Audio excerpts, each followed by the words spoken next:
জুনাইদ বাগদাদি আল্লাহর বহুত বড় ওলি। রাতের বেলা তিনি ঘুমাইছেন, স্বপ্নে দেখেন জাহান্নামী চেহারার একজন মানুষ আল্লাহর ওলির সামনে আইসা কাঁদতেছে। জুনাইদ বাগদাদি বলতেছেন, বাইরে তুমি কে? লোকটাই কয়, হুজুর আমাকে আপনি চিনবেন না, আমি আপনার এলাকারই একজন মানুষ। আজ থেকে বেশ কিছুদিন আগে আমার মৃত্যু হয়েছে।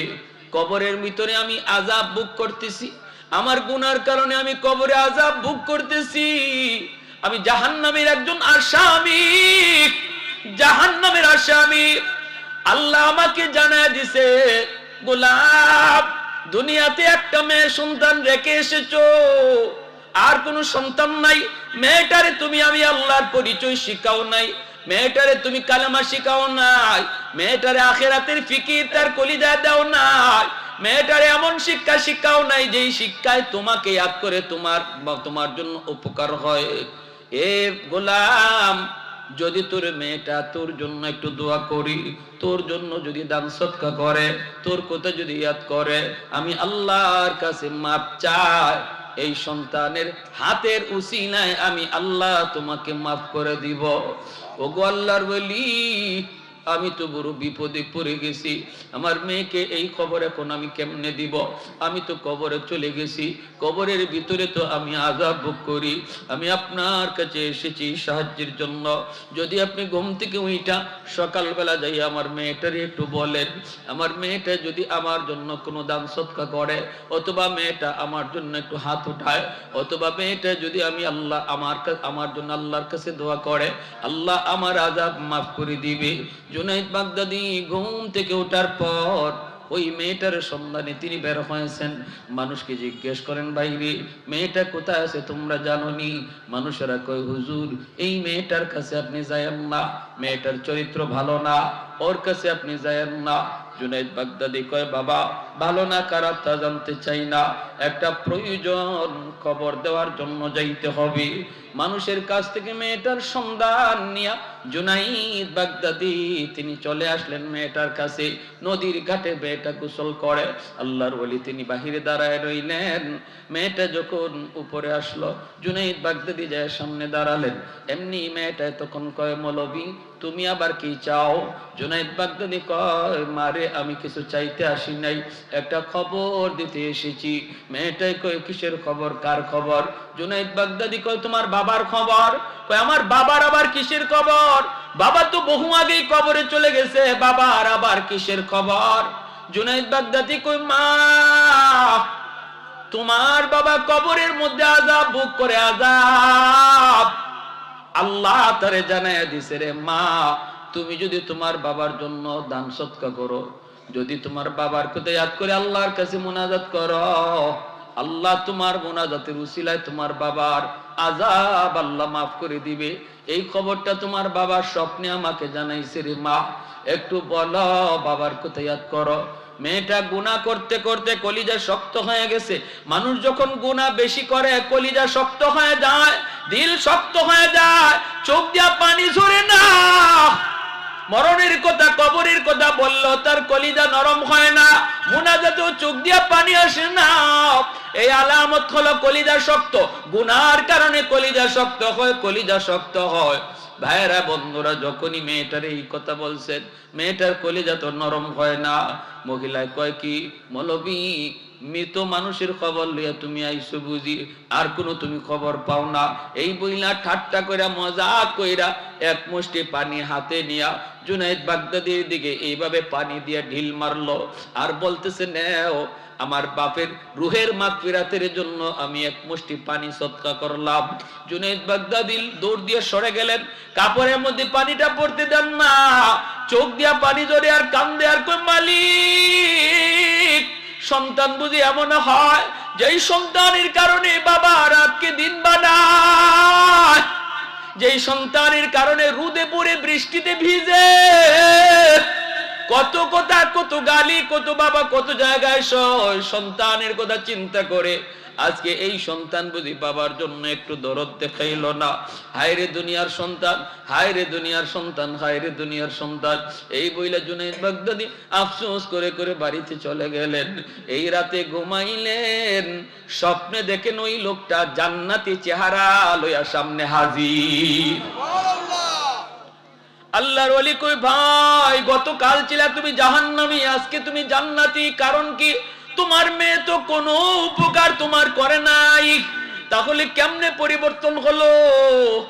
লোকটা হাসি খুশি কয়, হুজুর আমি আপনার উপকার স্বীকার করতে এসেছি, শুকরিয়া আদায় করতে এসেছি গো হুজুর। আপনি আমার মেয়েটারে খবর দেওয়ার পর মেয়েটা গুনাহগার, গুনাহ করতে করতে দিল শক্ত হয়ে গেছে। আমি বাবার কথা মনে করার পরেও তার দিল নরম হলো না, কথা ঠিক। কে যে হাতের মধ্যে এক মুষ্টি পানি নিয়ে আপনার দিকে ঢিল মারছিল, এই পানিটা আপনার গায়ে পড়ে নাই, পানিটা পড়ছে একটু মাটিতে। আর যেই জায়গায় পড়ছে এই জায়গায় দীর্ঘদিন যাবত একটা পোকা পানির তৃষ্ণায় ছটফট ছটফট করতেছে। পোকাটার জানজায় জানজায় অবস্থা, পানির তৃষ্ণায় ওই পোকার মুখে যায় পানিটা পড়ছে, পানিটা খাইয়া পোকার জীবন রক্ষা হইছে। পোকাটায় তখন দোয়া করছে, মালিক যার উসিলায় পানি পাই আমার জীবন রক্ষা হলো, তুমি তারে মাফ করো। আল্লাহ পাক পোকার দোয়ার খাতিরে আমার কবরের আযাব মাফ করে দিছে। मैं तालिब मौला हूँ मेरे इश्क निराला, मैं तालिब मौला हूँ मेरे इश्क निराला, है जुमला जहां जिनके तजल्ली से उजाला, मादर दुजा खा गैर खुदा यार नदारिम, जुजियात खुदा ही चेदिगुर कार नदारिम, जुजियात खुदा ही चेदिगुर कार नदारिम। ভাইরা বন্ধুরা, জন্য বলতেছিলেন মায়ার নবী 5টা আমলের কথা বলছেন যুবকরে। কয়টা আমল জুড়ে বলেন? যাদের বাপ মা নাই, সন্তান বাপ মার জন্য কি করবে? আল্লাহ নবীর হাদিস থেকে শুনাইতেছি 5টা আমল। কয়টা আমল? 5টা আমল। 1 নাম্বার, বেশি বেশি দোয়া করা। কোন দোয়া? আল্লাহ যে দোয়া শিখাইছে কোরআনে, ঠিক না? পবিত্র কোরআনে সূরা বনি ইসরাইলের এই দোয়া।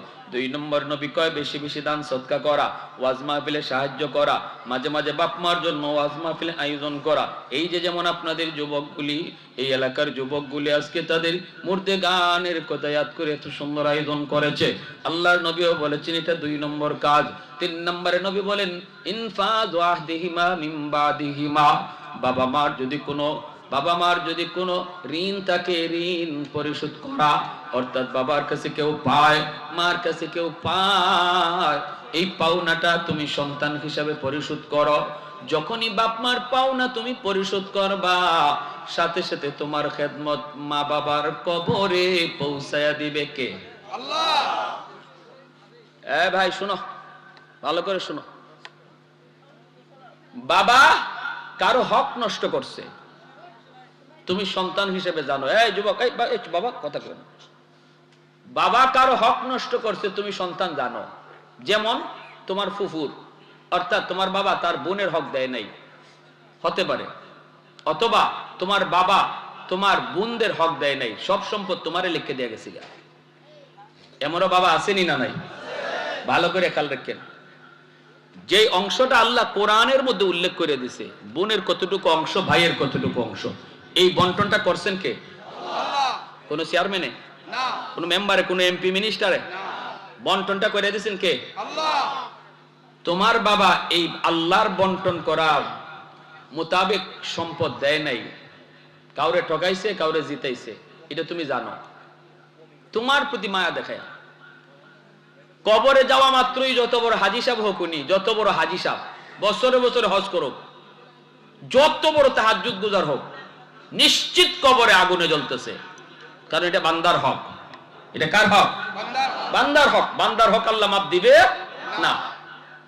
তুমি যদি বাবার কবরে খেদমত পৌঁছাইতে চাও, মায়ার নবী বলতেছেন 3 নাম্বার ডিউটি হলো তোমার বাবার দ্বারা যাদের হক নষ্ট হয়েছে তাদেরকে তাড়াতাড়ি ডাইকে আনো। ফুফুর হক নষ্ট হয়ে থাকলে ফুফুরে ডাকো, না থাকলে ফুফাতো ভাই বোনে ডাকো, তোমার বোনের হক দিছে না তোমার আব্বা, বোনরে ডাকো, নাইলে বোনের ছেলে মেয়েদেরকে ডাকো। ডাকিয়া আল্লাহ যেইভাবে বন্টন করে দিছে এইভাবে বন্টন কইরা জমিটা বুঝাইয়া দাও, বিটা বাড়ি সহ বুঝাইয়া দাও। নতুবা 40টা না 100টা গরু জবাই কইরা বাবার নামে জিয়াফত করলেও কবরের আগুন নিভবে না, কবরে আগুন নিভবে না। তুমি যদি বাবার কবরে আগুন নিবাইতে চাও সন্তান হিসাবে, মায়ার নবী বলে দেখো বাবার দ্বারা কারো হক নষ্ট হয়েছে কিনা, তাড়াতাড়ি হকটা ফিরাইয়া দাও। এটা হলো 3 নম্বর ডিউটি। 4 নম্বর নবী বলেন সিলাতুর রাহমিল্লাতি লা তুসালু ইল্লা বিহিমা। তোমার বাবার যারা আত্মীয় স্বজন তাদের সাথে আত্মীয়তা রক্ষা করে চলো।